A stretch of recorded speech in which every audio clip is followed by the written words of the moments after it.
Payment होतं अकाउंटला, ते पूर्ण संपलं आणि घर भाडं द्यायचं आहे, दिलेला शब्द पाळावा लागतो, मार्केटमध्ये टेकायचं असेल तर आमचं एक 20-25 तारीख ठरलेली असते, घराचं भाडं 40-50 हजार रुपये द्यावं लागतं आम्हाला.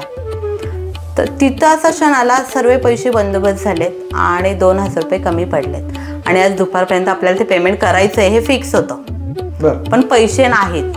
मिस्टरांचं अकाउंट 0 झालं, त्यांच्याकडनं थोडेफार घेतले, भावाकडनं थोडेफार घेतलेत, करणार कसं.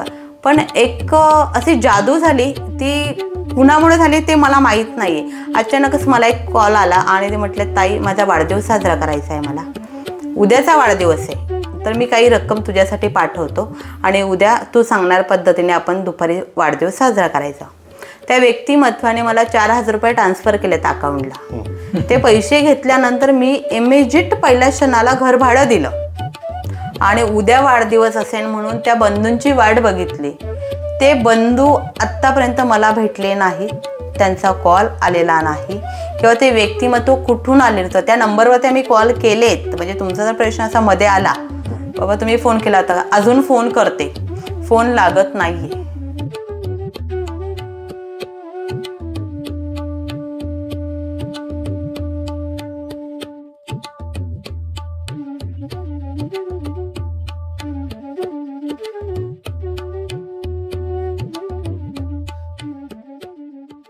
नमस्कार, मी उदय साठे. नमस्कार, मी प्रमोद पाटील. अनोळखी मुलखा वेगळी माणसं या आपल्या पॉडकास्टमध्ये आपल्या सर्वांचं स्वागत आहे. मित्रो, आजच्या या खास पॉडकास्टमध्ये आपण आपलं मन एका विशेष प्रेरणादायी आणि संवेदनाशील अशा विषयाकडे आपण नेणार आहोत.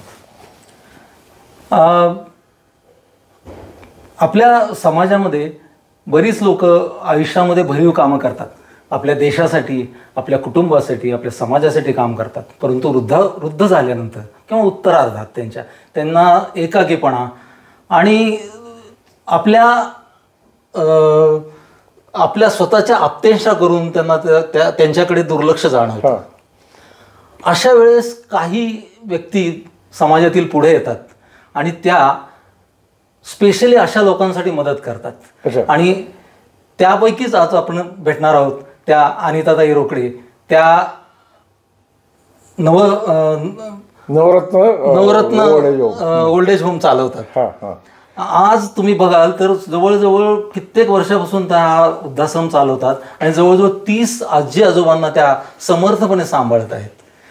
त्यांना आपलं जवळचं प्रेम, त्यांना आपलं एक आपुलकीचं घर दिलेलं आहे. चला तर आपण त्यांना जाणून घेऊया त्यांच्याकडून, त्यांचा प्रवास, त्यांचा संघर्ष आणि त्यांनी केलेल्या प्रवासाची कथा. मी स्वागत करतो अनिताताई राकडे यांचं. अनिताताई, तुमचं स्वागत आहे आमच्या पॉडकास्टमध्ये. नमस्कार. आम्हाला आज खूप छान वाटलं तुम्ही आज इथं आलात. एक वेगळ्या विषयावरती आपण बोलतोय. अनिताताई, तुम्ही MSW झाला आहात किंवा असं काही खास शिक्षण वगैरे घेतलं? एवढा मोठा वृद्धाश्रम तुम्ही चालवताय म्हणजे? नाही, अनुभव आणि समाजाला काहीतरी देणं. अच्छा. कसं होतं, प्रत्येक व्यक्तीने एक आपली जबाबदारी घेतलेली आहे. त्यातली मी छोटीशी जबाबदारी अशी घेतलेली, ज्येष्ठ आजी आजोबांची काळजी घेणं. त्या ज्येष्ठ आजी आजोबांना 2च गोष्टी जास्त महत्त्वाच्या आहेत, प्रेमाने बोलणं, आणि ते मी करू शकते. म्हणून समाजात छोटे मोठे खूप प्रश्न असतात, त्याच्याकडे पैसा आहे, पावर आहे, त्यांची काळजी सर्वच जण आपण घेतो. पण ज्याच्याकडे कुणीच नाही आहे किंवा त्यांना पैसे नाही आहेत, घर नाही आहेत किंवा छोटे मोठे काही प्रॉब्लेम आहेत, त्या आजी आजोबांची देखभाल करणार कोण? तर त्यासाठी आपण समाजाला प्रत्येकाने काहीतरी देणं आहे. त्यातला मी एक छोटासा प्रयत्न म्हणजे. पण काहीतरी अशा प्रकारचं काम तुम्ही काहीतरी करत असेल, छोटी मोठी नोकरी असेल किंवा काहीतरी असं असेल ना? असं एकदम वृद्धाश्रम तर नक्की सुरू झाला नसेल. त्याच्यात तुम्ही असं म्हणू शकता. मला माझ्या मी ताई म्हणते त्यांना, डॉक्टर शिरीष रत्ना बारखे. त्या मॅम डॉक्टर येरोडा हॉस्पिटलला होतात. त्यांच्याबरोबर राहिल्यानंतर असं मला कळलं, काही कालावधीत त्यांचं स्वतःचं मानसवर्धन व्यसनमुक्ती केंद्र होतं. तिथं मी काउन्सिलिंगचं, मॅनेजमेंटचं सर्व कामं करत होते. हां, म्हणजे मला बोलायला आवडतं. माझ्या बोलण्यानंतर जर तुमचा प्रॉब्लेम सॉल्व्ह असेल तर मग हरकत नाही ना. काउन्सिलिंग हे तुम्ही म्हणतात ते काउन्सिलिंग, पण माझ्या शब्दात ते काउन्सिलिंग नाही. आपण एकमेकांशी काय बोलू शकतो, तुमच्या मनातलं मला काय समजू शकतं, ते कार्य मी चांगलं करू शकते असं मला वाटतं. किंवा त्या डॉक्टरनाही वाटलं असेल त्यांच्याकडे तुम्ही जे काम करत होता त्यांनी शिक्षण न विचारता तू काय करू शकते हा मार्ग त्यांनी मला दाखवला आणि त्या मार्गावर मी चालते आज गेल्या 25-26 वर्षापासून आणि त्या अनुभवानेच या सर्व गोष्टींमध्ये मी आलेली आहे. ते व्यसनमुक्ती केंद्र जे होतं ते मुक्तांगण नाही, मानसवर्धन व्यसनमुक्ती केंद्र असं होतं. तिकडं जवळजवळ 150-200 जेंट्स, एक 40-50 लेडीज अशी खूप मोठी संख्या होती. मग त्यांच्यावर ते वावरणं अगदी 10 वर्षाच्या मुलगीपासनं तर 100 वर्षाच्या माणसापर्यंत असे सर्व कालावधी तिथं लोक असायचे.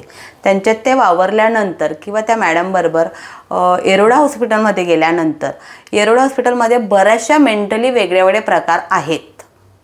ते तुम्ही कधी बघितले असेल, कधी ऐकले असेल, तर मी डोळ्याने बघितलेले आहे. म्हणजे कसे असतील ते? थोडेसे मेंटली असेल, ते बडबड वगैरे करतात. त्यांच्या तशा कॅटेगरी ठेवल्या गेलेल्या आहेत, A-B-C वगैरे. एक C म्हणून त्यांची कॅटेगरी, ते अगदी अंगावरचे आपले कपडे असतात त्या कपड्यांचे दोरे सुद्धा काढतात आणि खातात.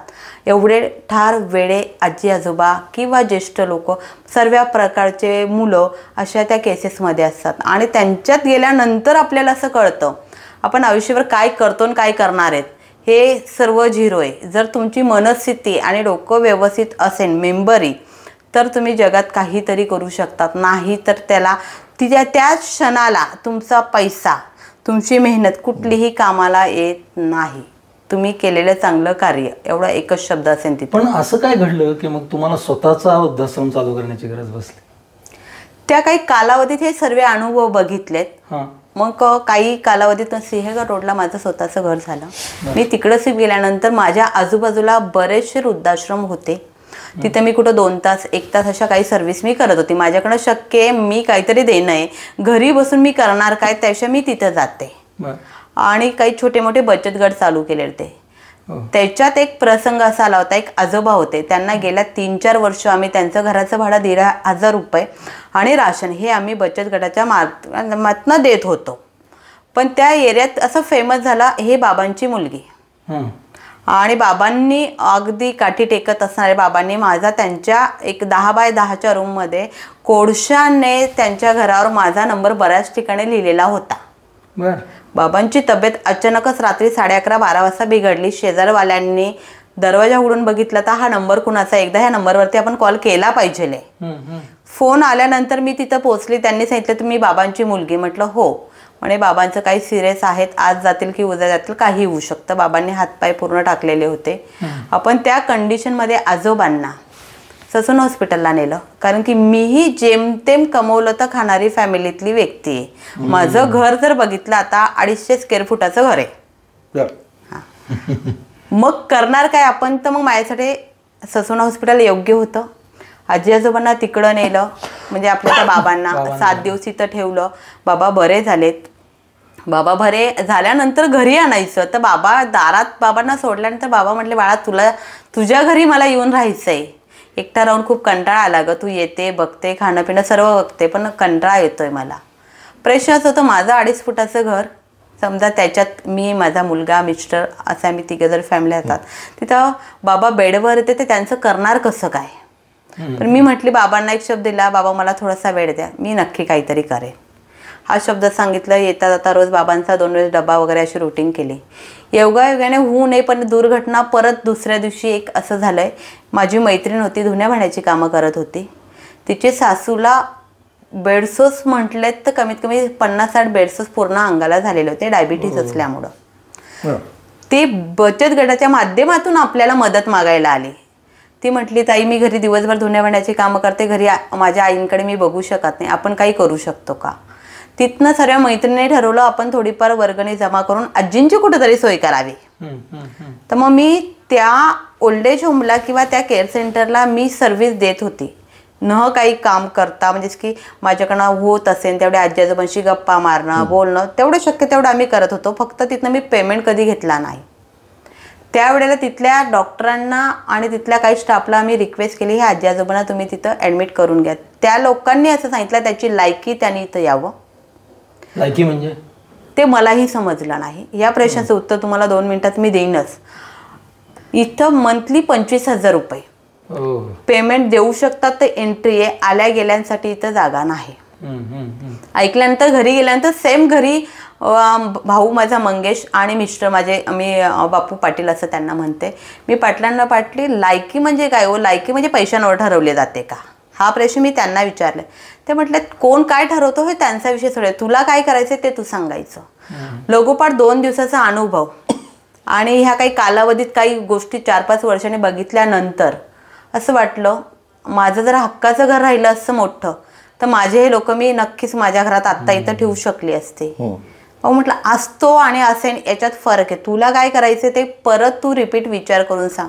म्हटलं मला माझं स्वतःचं नवरत्न म्हणून हे एका क्षणात नाव माझ्या लक्षात आलं, नवरत्न म्हणून माझं मला हक्काचं घर हवंय. टर्निंग पॉईंट ठरला म्हणजे. हो.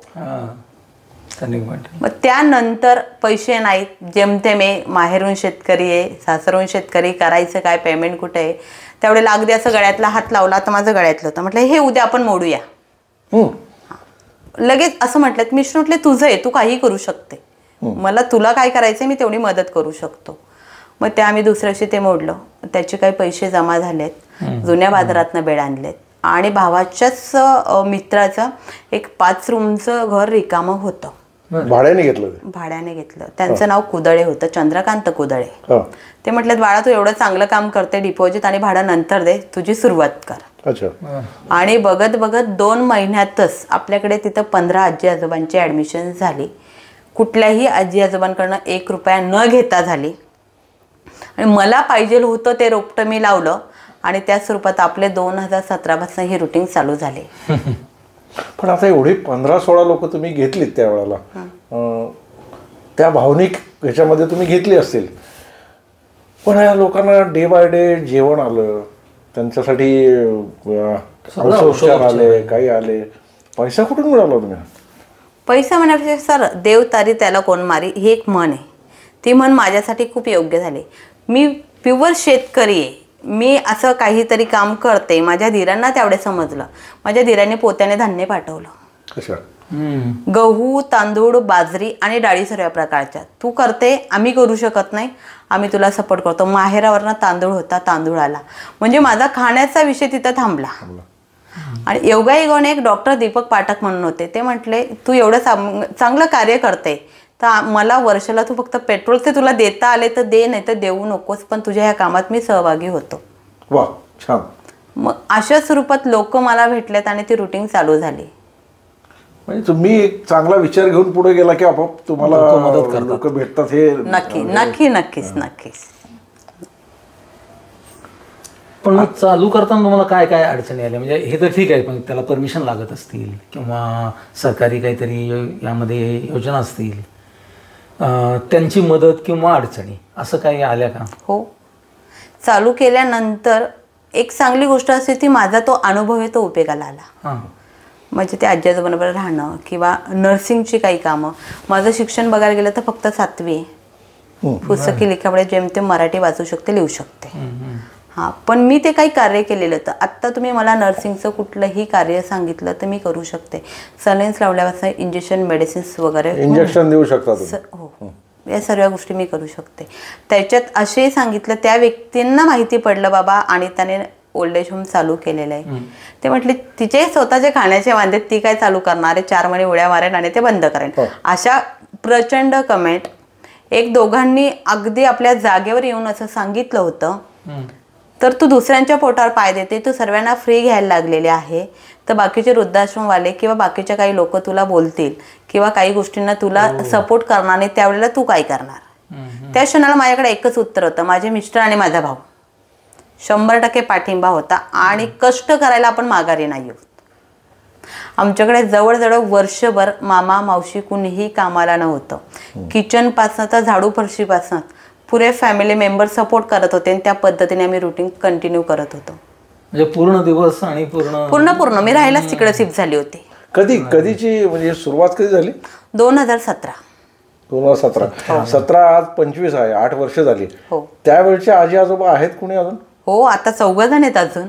अच्छा, त्यावेळेचे आहेत. त्यावेळेस म्हणजे अगदी दुसरी ऍडमिशन होती माझी. वसुंधरा तेरभाई आजी अजून आहेत. त्यांचा मुलगा आहे, एक सारंग कुलकर्णी आहे. हे त्यावेळेचे अजून आपल्याकडे आहे.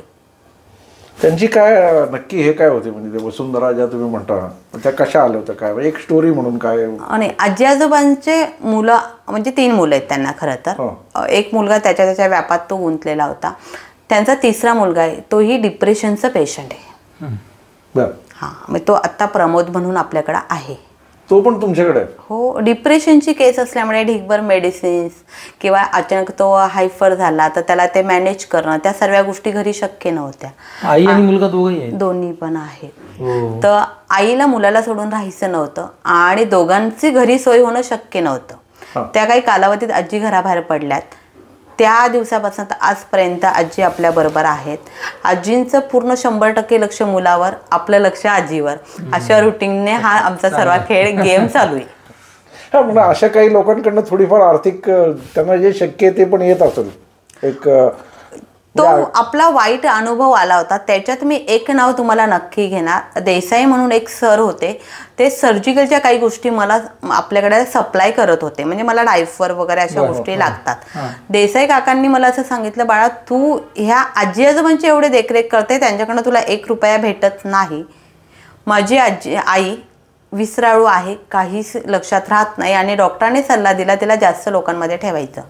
मी उद्यापासून माझ्या आईला इथं आणतो. मी मंथली तुला 15,000 रुपये देतो आणि माझ्या आईची तू काळजी घे. त्या एका व्यक्तीने मला असं दाखवलं, बाबा ह्या पैशाने तुला अजून काहीतरी वेगळं चांगलं तू करू शकते. आणि त्यानंतर आपण पेड आजी आजोबा घ्यायला सुरुवात केलेली. त्याच्यातनं आपल्याला ते काही मानधन समोरच्या व्यक्तीला बघून आपण मला हे एवढं हवे या स्वरूपात आपण त्यांना सांगतो. माझा प्रश्न विचारण्याचा उद्देश वेगळा होता. काय होतं, फुकट म्हटलं की त्याची किंमत राहत नाही. त्यामुळं ठीक आहे, असहाय्य असतील, ज्यांना निराधारच असतील त्यांना तुम्ही घेतलं, पण ज्याच्याकडे खरंच पैसा आहे त्यांच्याकडनं तुम्ही काहीतरी घेतलं तर ते निदान तुम्ही म्हणता तसं दुसऱ्याला कोणातरी उपयोग तरी होईल त्याचा, किंवा तुमच्या डे टू डे लाईफमध्ये त्याचा वापर करता येईल किंवा ह्याच लोकांसाठी त्याचा वापर करता येईल. तुम्ही म्हटले बरोबर आहे सर. फ्रीवाले म्हटल्यावर त्या व्यक्तीला कुठल्याही गोष्टीची जाणीव होत नाही असं सांगणार. उलट तेच लोक जास्त त्रास देतात असं मी क्लिअर करेन तुम्हाला. त्यासाठी माझं फक्त एकच प्लॅन होता. पहिले स्टार्टिंगला आपण 15 आजी आजोबा फ्री घेतलेले होते. त्यांच्यामध्ये जवळ 6 केसेसने मला नावासहित फसवलेलं आहे. 1 रुपया पण दिले नाहीत.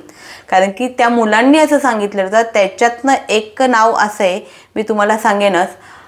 2 मुलं होते आणि आजींची पेन्शन येत होती. मला सांगितलं ह्या आजींचं कुणीही नाही आहे, बेवारस म्हणून आपल्याकडे दाखल केलेलं होतं त्यांनी. बरं. आणि काही कालावधीत कळलं तिला 2 मुलं ती प्लस तिला पेन्शन होती. म्हणजे फसवणारी लोक आहेत. त्यानंतर सर आम्ही एक वाईट अनुभव आल्यानंतर बेवारस केसेस घ्यायचं डायरेक्ट आता थांबवलेलं आहे. अच्छा. आत्ता घेत नाही. आत्ता समोरच्या व्यक्तींना काय गरज आहे ते आम्हाला द्यायचं आहे. त्याच्यात अल्झायमर, डिमेन्शिया, बेड रिटर्न आजी आजोबा, पॅरालायसिस, झटका आलेले आजी आजोबा, सर्व प्रकारचे आजी आजोबा आपण घेतो आणि त्यानुसार त्यांचे ते काय देऊ शकतात त्याच्यावर पुढचा प्लॅन करतो. तुम्ही अल्झायमर आणि डिमेन्शिया असे जे काही 1-2 पेशंट असतील, तुम्ही त्यांच्याशी संवाद कसा साधता किंवा काय करता, किंवा तुम्हाला अडचणी काहीतरी येत असतील ना त्यात?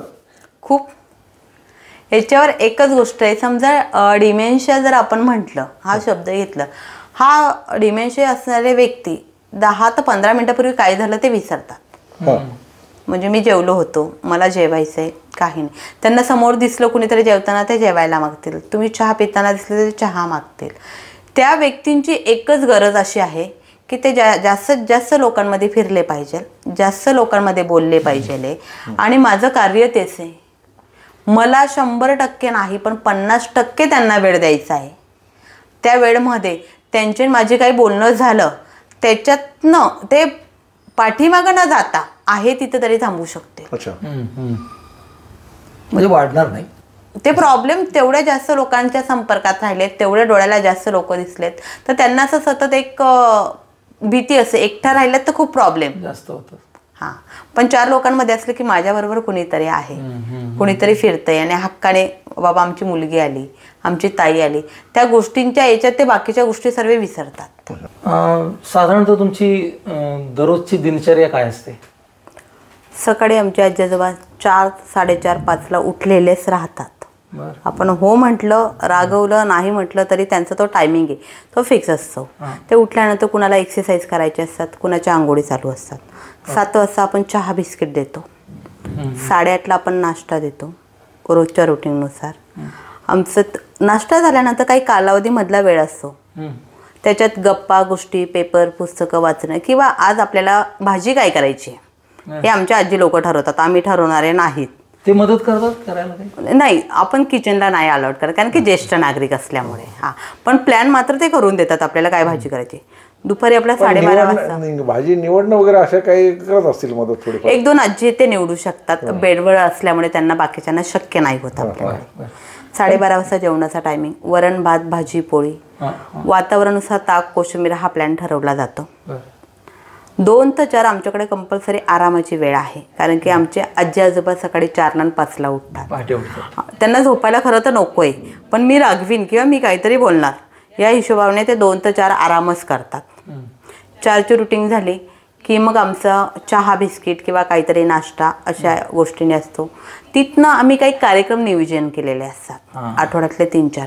कधी गप्पा गोष्टीची, कधी आपला फ्रेंड सर्कल आला किंवा कुणाचा वाढदिवस असेल, अशा काहीतरी प्लॅन आमचा तो संध्याकाळी 4चा आम्ही ठेवलेला असतो. 4 ते 6 या रुटीनमध्ये बोलत बोलत संध्याकाळी 7 आमचे होतात आणि 7ला परत आमचा जेवणाचा टायमिंग होतात कारण की ते आजी आजोबांना भरवावं लागतं, त्यांना 7ला जेवण भरवावं लागतं आणि बाकीच्यांचं 7:30-8 वाजता जेवण. 8:30 बाकीच्या रुटीन आमची 10:30पर्यंत असते. जेवण झाल्यानंतर ठराविक जणांना शतपावली लागते. ती रुटीन झाल्यानंतर TV 10:30ला शुभ रात्र म्हणून आम्ही विषय थांबवतो. TV बघतात? हो. TV कुठले कार्यक्रम बघतात? संध्याकाळी 5ला कीर्तन लागतं झी टॉकीजला, सर्वांचं आवडीचं आहे ते. एक रुटीन झाले की झी टीव्हीच्या 2-3 सिरियल फेमस आहेत त्या रुटीनला. आणि सर्वात शेवट बातम्या असतात कारण की दिवसभराची उलाढाल काय झाली हे त्यांनाही समजावं. मग ते त्यांचे टायमिंग त्यांनी ठरवलेले आहेत, मी ठरवू शकत नाही कारण की त्यांनी सांगावं आणि मी ऐकावं, हे त्या घरातली रुटीन आहे. त्यातून त्यांना आनंद मिळतो. महत्वाचं ते घर त्यांचं आहे. नवरत्न हे घर आजी आजोबांचं आहे. मी फक्त त्यांची मुलगी आणि केअरटेकर ह्या 2 जबाबदाऱ्या माझ्या आहेत आणि ह्या जबाबदाऱ्या मला पूर्ण करायच्या आहेत. त्यामुळे त्यांनी सांगावं त्या स्वरूपात. कितीही झालं तरी आजी आजोबांचे अनुभव खूप मोठे आहेत, त्यांच्यापुढे मी खूप छोटी आहे. या पॉडकास्टच्या माध्यमातून म्हणजे ज्या लोकांना कोणाला तुम्हाला मदत करायची असेल, यायचं असेल तर म्हणजे तुम्ही सांगितलं तो 4 ते 6 हा टायमिंग येऊ शकतो का? येऊ शकतात लोक आणि मदत करू शकतात काय? 4 ते 6 टायमिंग हा खास तुमच्यासारख्यांनीच कुणीतरी यावं. येताना तुमचं सर्वांचा एकच प्रेशर, आम्ही गेलो तर काही नेलं पाहिजे का, आम्ही काय केलं पाहिजे का, हे प्रेशर चिन्ह तुमच्या पुढे आहेत. पण याच्यावर एक उत्तर मी असं देऊ शकते, तुम्ही तुमचा वेळ माझ्या आजी आजोबांसाठी आणा. तुमचा वेळ तुम्ही जर मला आणला त्या वेळेमध्ये तुम्ही तासाचा वेळ आणा, पण माझ्या आजी आजोबांचं एवढं प्रेम भेटेल तुम्ही 4 तास जागा सोडणार नाहीत आणि गेटच्या बाहेर पडणार नाही. एवढी सर्व पॉवर माझ्या आजी आजोबांची आहे त्या घरात. काही मंडळी येऊन तिथं वाढदिवस साजरा करतात, म्हणजे तुम्ही असं प्लॅनिंग केलेलं आहे माझ्या मुलाचा वाढदिवस आहे, मी तिथं यायचं, केक कापायचा, मुलालाही घेऊन यायचं, आजी आजोबांमध्ये राहायचं. त्या आजी आजोबांना नक्की काय वाटतं त्यावेळेला? केक कापणं हे फक्त निमित्त आहे. ज्या वेळेला आजी आजोबांना तुम्ही तुमची फॅमिली घेऊन येतात, केक कापायला तुम्हाला एकट्याला परमिशन नाही, येताना तुम्ही सर्व फॅमिली आणायची. आणि माझ्या आजी आजोबांना तेव्हा माहिती असते आपल्याकडे काहीतरी कार्यक्रम आहे, कुणाचा तरी वाढदिवस असतो, आजी कुणीतरी ग्रेटिंग करून ठेवतो, कुणीतरी एखादं गाणं तयार करून ठेवलेलं असतं. आल्यानंतर समोरच्या व्यक्तीला आपण काय देऊ शकतो, आशीर्वाद तर द्यायचा आहे पण त्याच्यावर प्रेम पण द्यायचं आहे. तो आमचा दिवसभराचा प्लॅन आदल्या दिवशी ठरलेला असतो. उद्या 4 वाजता आल्यानंतर कुठल्या स्वरूपात. आमच्याकडे 95 वर्षाची आजी आहेत, नथुराम गोडसेंची सख्खी भाची आहे. त्या आजींनी ओवाळ्याच्या ताटाला हात लावला नाही तोपर्यंत आम्ही कुणीही त्या ताटाला हात लावू शकत नाही. त्या घराचा नेम आहे. सर्वात ज्येष्ठ और श्रेष्ठ आपण म्हणतो आमच्या भाषेत, आम्ही त्या सर्वात आमच्यापेक्षा लहान आहेत, 95 वर्षाच्या आहेत पण लहान आहेत असं आम्ही म्हणतो नेहमी. तिने सुरुवात करायचं, आल्यानंतर तिने ओवाळायचं, आशीर्वाद प्रेम द्यायचं आणि फक्त केक कापणं हे निमित्त नाही. तुम्ही काय करतायत हे माझ्या आजी आजोबांना जाणून घ्यायचं आहे आणि त्यांच्या मनातलं तुम्हाला सांगायचं आहे. या सर्व कालावधीत म्हणून मी एक वाक्य बोलले, तुम्ही वेळ आणा. त्या वेळमध्ये तुम्ही येताना तास आणला की 4 तास तुम्ही स्वतः तिथनं बाहेर पडू शकत नाही. तुम्ही आत बाहेर जाऊ शकतात पण तुमचं अशी इच्छा होणार आहे मी बाहेर, कारण की माझ्याकडे सर्व प्रेमळ आणि त्या स्वरूपातलेच आजी आजोबा आणि त्यांनी तो प्लॅन केलेला असतो. तो सक्सेसफुल झाल्याशिवाय तुमची एंट्री नाही बाहेर. तुम्ही मगाशी म्हटलं त्या वेड्याच्या इस्पितळात तुम्ही काम करत होता, काय करत होता, असा पण एखादा पेशंट तुमच्याकडे असेल ना, आणि मग त्याची आमच्यासारखा तिथं आल्यावर काय काय असं काही घडतं का? उदाहरण सांगते. खडकवासला सिंहगड रोडला असं एक गाव, फेमस गाव आहे. त्या गावात एक मते आजी आहेत. त्यांच्या मुलाने आदल्या दिवशी सांगितलं तर आमची आजी खूप शिव्या देते, बहिणीचा मुलगा आला होता आपल्याकडे, तर तिला कुणीही सपोर्ट करू शकत नाही आहे, तुम्ही ताई मला काही मदत करू शकता का? म्हटलं प्रयत्न करायला हरकत नाही आहे आपण. तर दुसऱ्या दिवशी त्यांचे काही फॅमिली मेंबर, मी ॲम्ब्युलन्स घेऊन त्या पॉईंटला आम्ही पोचलो. त्या पॉईंटला पोचल्यानंतर बघायचं तर आजींचा प्युअर काष्टावाली साडी वगैरे, आजी म्हणजे प्युअर शेतकरी व्यक्तिमत्व, आणि जो तिच्या शिव्या चालू होत्या तर तिच्या आसपास तिचा कुठलाही नातेवाईक फिरत नव्हता. आली त्याला दगड मारणं, शिव्या देणं ह्या स्वरूपात. पण जबरदस्ती आजींना आपण आपल्याकडे आणलं. आणल्यानंतर कंटिन्यू 8 दिवस पाऊस कमी पडत होता, एवढ्या शिव्या माझ्यावर होत्या, कारण की मी तिला आणलं होतं या पॉईंटवरती. पण आत्ता जर तुम्ही त्या आजींना भेटलेत, तुम्ही बोललेत त्या आजींना, तर तुम्ही मला वेड्यात ठरवणार, कारण की ही ती आजी नाही. तुम्हाला वाटल्यास मी त्या आजींची काही फोटो, त्या आजींची घराची कंडिशन, एक घराच्या बाहेरचा ओटा 10 बाय 10चा, आणि त्या ओट्यावर तिचा संसार सर्व पद्धतीने, अगदी पाऊस पडला तरी ते त्या ओट्यावरच बसत होती. ती केस होती 100% डिप्रेशन. लोकांना फक्त येणारवाल्यांना दगडं मारायची राहिली होती, अशा स्वरूपातली ती केस होती आपल्याकडे. ती अजून आपण कुठली मेडिसिन त्यांना चालू नाही केलेली, पण फक्त काउन्सलिंगवर.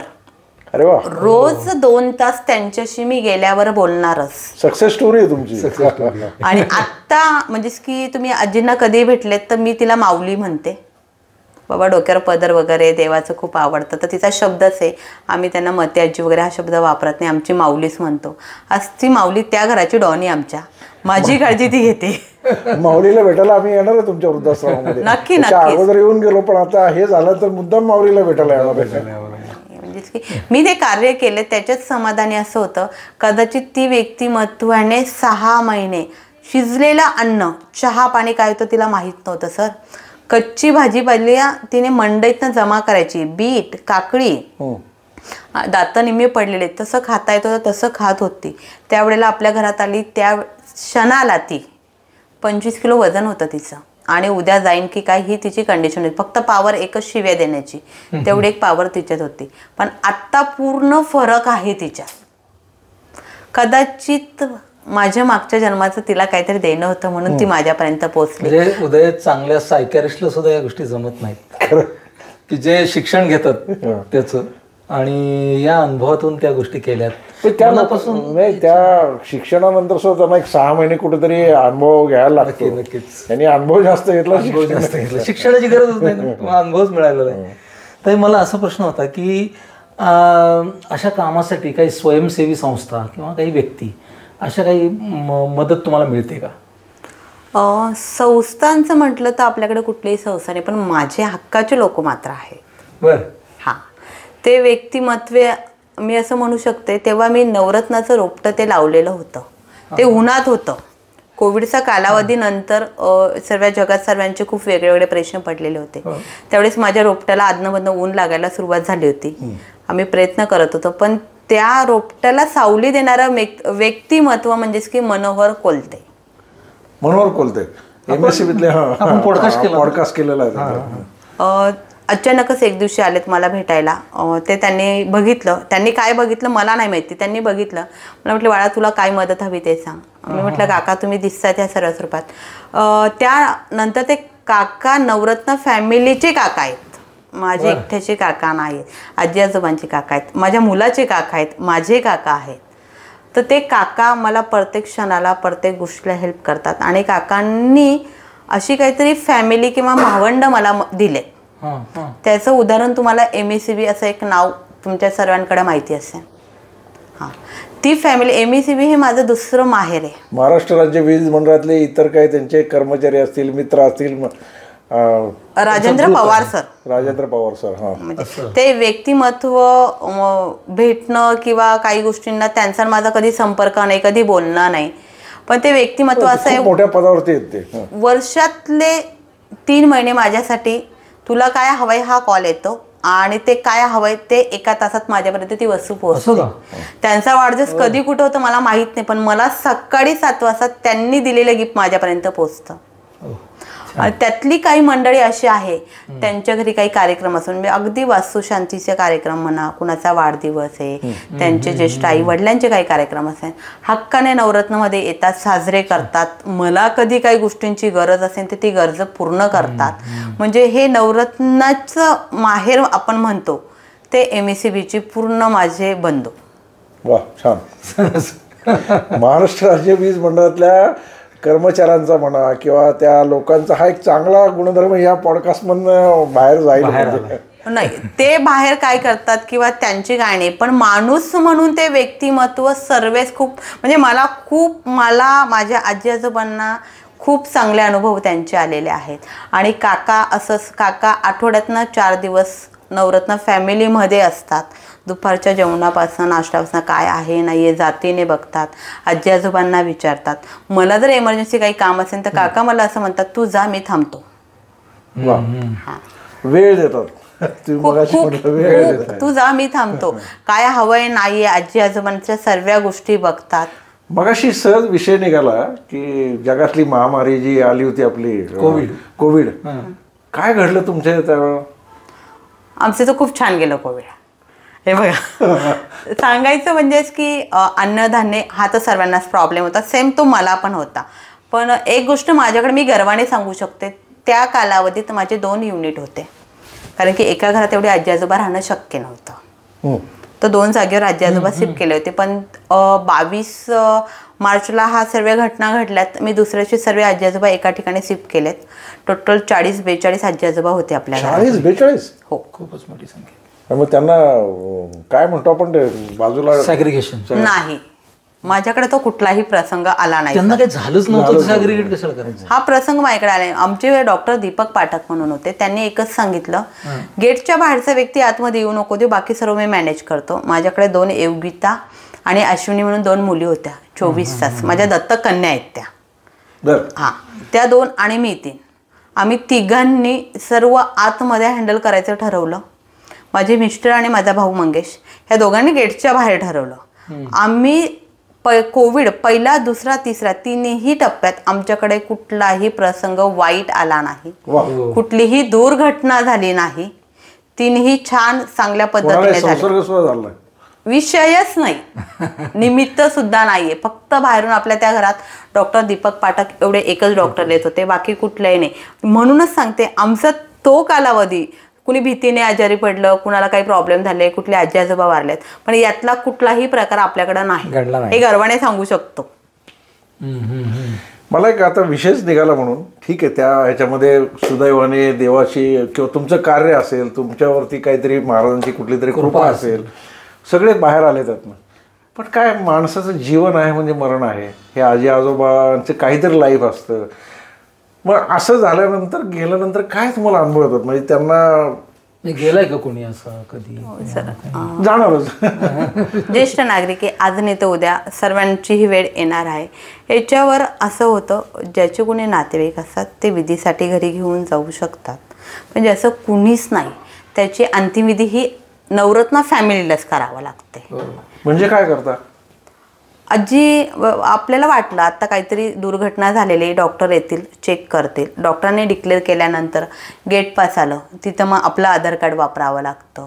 मग आपण वैकुंठात अंतिमविधी करतो. आतापर्यंत अशा काही घटना झाल्यात, 8 ते 9 घटना त्या झाल्यात.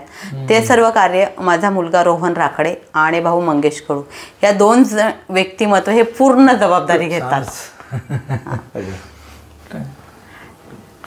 जीवन आहे म्हणजे मरण आहे, मरण आहे तर पुढच्या गोष्टी आहेतच सगळ्या. ह्याच्यात एक छोटीशी घटना अशी सांगू शकते तुम्हाला मी, ती वाईट म्हणायची की चांगली मला माहित नाही. माझ्याकडे श्याम काका होते. काका ख्रिश्चन होते ॲक्च्युली खरं तर, पण काही कालावधीत ते ख्रिश्चन होते का काय होते त्यांनी ते काही डिक्लेअर केलं नाही. 5 वर्ष फॅमिली मेंबर म्हणून छान राहिलेत. आणि काकांनी एक सांगितलं तर माझा आजनी उद्या दुर्घटना झाली की ते तुला करायचं हे त्यांनी क्लिअर केलं होतं. आणि ते काकांची दुर्घटना अशा दिवशी झाली, आजारी नव्हते, ओके होते. होळीचा दिवस असो आपला. होळीच्या दिवशी अचानकच 5-5:30ला काकांनी आपल्याकडनं अलविदा म्हटलेत आणि ते विषय थांबवला काकांनी. त्या दिवशी चुकून मी पुण्यात नव्हते आणि माझा भाऊ मंगेश मिस्टर आम्ही 3 जण पुण्यातनं बाहेर काहीतरी कारणानिमित्त गेले आणि फक्त माझा मुलगा तो आता 17 वर्षाचा आहे तो घरी होता. त्यांनी डॉक्टरांना बोलवलं, डॉक्टरांनी डिक्लेअर केलं आता करायचं काय. काकांचं झालं आणि मला यायला कमीत कमी 4 तास लागणार होते. त्या प्रोसेसला आजी आजोबांचा आशीर्वाद म्हणेन मी. ह्या सर्व घटना माझ्या मुलाने बघितल्यात आणि गेट पासपासनं तर अंतिम विधीपर्यंत पूर्ण तयारी त्या मुलाने केली. मी आता पोचणार आणि अंतिम विधी करणार एवढं एकच कार्य मी त्या दिवशी केलं. मग तेव्हा एक लक्षात आलं जे आजी आजोबांचं प्रेम आहे, ती माया आहे, ती गोष्ट आहे. त्यात मी ते कार्य करते तर ते कार्य माझं सक्सेसफुल झालं कारण की मला माझ्या मुलाला शिकवावं लागलं नाही. बरोबर. त्याने ते बघितलं आणि त्या सर्व गोष्टी मम्मी काय करते त्या स्वरूपात त्याने पूर्ण एकदम व्यवस्थित मॅनेज करून सर्व गोष्टी केल्यात. त्याने हेही सांगितलं मम्मी तू गडबड करू नको, नाही आली तरी चालेल, मी माझ्या पद्धतीने सर्व गोष्टी केलेल्या आहेत. एवढे पूर्ण म्हणजे बऱ्याच वेळेला मुलांना सर्व गोष्टी शिकवाव्या लागतात. ह्या गोष्टी शिकवणारी माझी नवरत्न फॅमिली, मी नव्हे.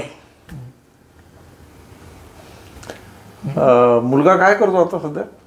12वी पास झालाय तर आता लहान आहे. 12वी पास आहे पण सुट्टीच्या दिवशी दिवसभर आजी आजोबांबरोबर राहतात. आजी आजोबांना वेगळं काही खायची असेल तर फरमाईश त्याला असते, मला नसते. कारण की आजी आजोबा असं म्हणतात बाकीचे बाबा आईला काम असतात, धावपळ असते, त्याने आठवड्यातनं एकदा वही पेन घ्यायची, प्रत्येक आजीजवळ जायचं, तुम्हाला ह्या आठवड्यात काय फरमाईश आहे ती पूर्ण करायची. हे कार्य त्याचं आहे. ही जी मंडळी सगळी आहेत त्या आता वृद्ध लोक आहेत म्हणजे आजार आला, हो आजार आल्यानंतर डायपर लागतात किंवा अशा काही गोष्टी लागतातच किंवा कधी कधी मोठ्या दवाखान्यात सुद्धा आपल्याला ॲडमिट करावं लागतं. आज आमच्यासारख्याला सुद्धा कधी कधी हा खर्च परवडत नाही. त्या दवाखान्याची बिलं बघितल्यानंतर ह्याला तुम्ही सामोरं कसं जाता? त्याच्यात आत्ता आपण काही आजी आजोबा पेड पण घेतो. ते पेड आजी आजोबा असतात, त्यांच्या फॅमिली खूप चांगल्या असतात हे तुम्हाला सांगते. मग ते त्यांची जबाबदारी घेऊन आजी आजोबांना गेटच्या बाहेर जबाबदारी त्यांची. पण ती माझी हक्काची फॅमिली, त्यांचं कुणीच नाही.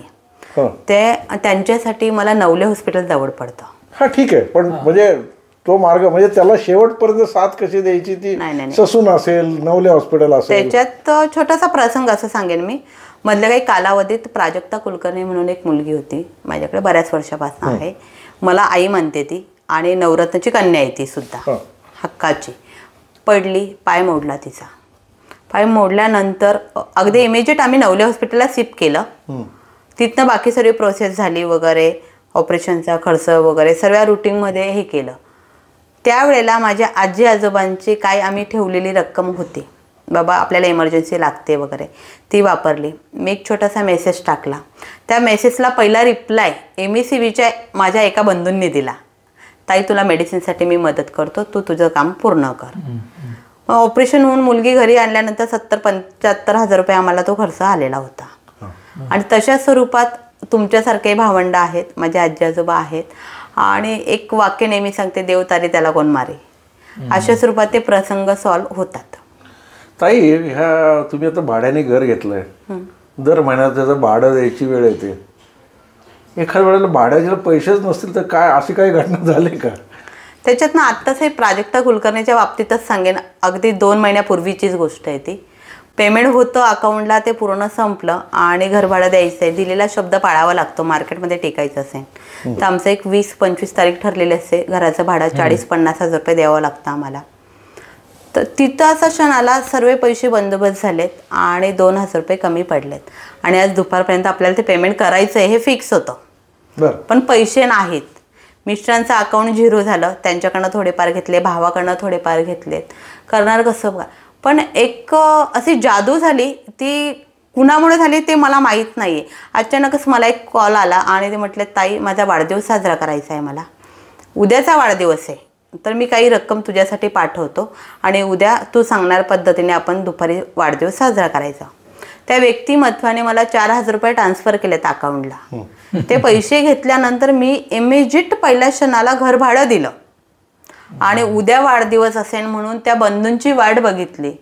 ते बंधू आत्तापर्यंत मला भेटले नाहीत, त्यांचा कॉल आलेला नाही किंवा ते व्यक्तिमत्व कुठून आले होतं. त्या नंबरवरती आम्ही कॉल केलेत, म्हणजे तुमचा जर प्रश्न असा मध्ये आला, बाबा तुम्ही फोन केला होता का, अजून फोन करते, फोन लागत नाही आहे. मग हे कुणी पाठवलं मला माहीत नाही, पण मला देवाने सपोर्ट दिलेले. मला देवांना, म्हणजे मी गणपती बाप्पांचा फोटो नेहमी ठेवलेला आहे समोर. त्यांना सांगते, बाप्पा तू सांगितलेली जबाबदारी मला पूर्ण करायची, त्यामुळे माझी जबाबदारी त्याने घेतली आणि घ्यायलाच पाहिजे. आजी आजोबांची सगळ्यांची जबाबदारी त्यांनी घ्यायची, त्यांनी घेतली. कर्तव्य म्हणून मी करायचंय, त्यांनी सांगितलं. कारण की प्रत्येक कार्य करायला तो येणार नाही ना.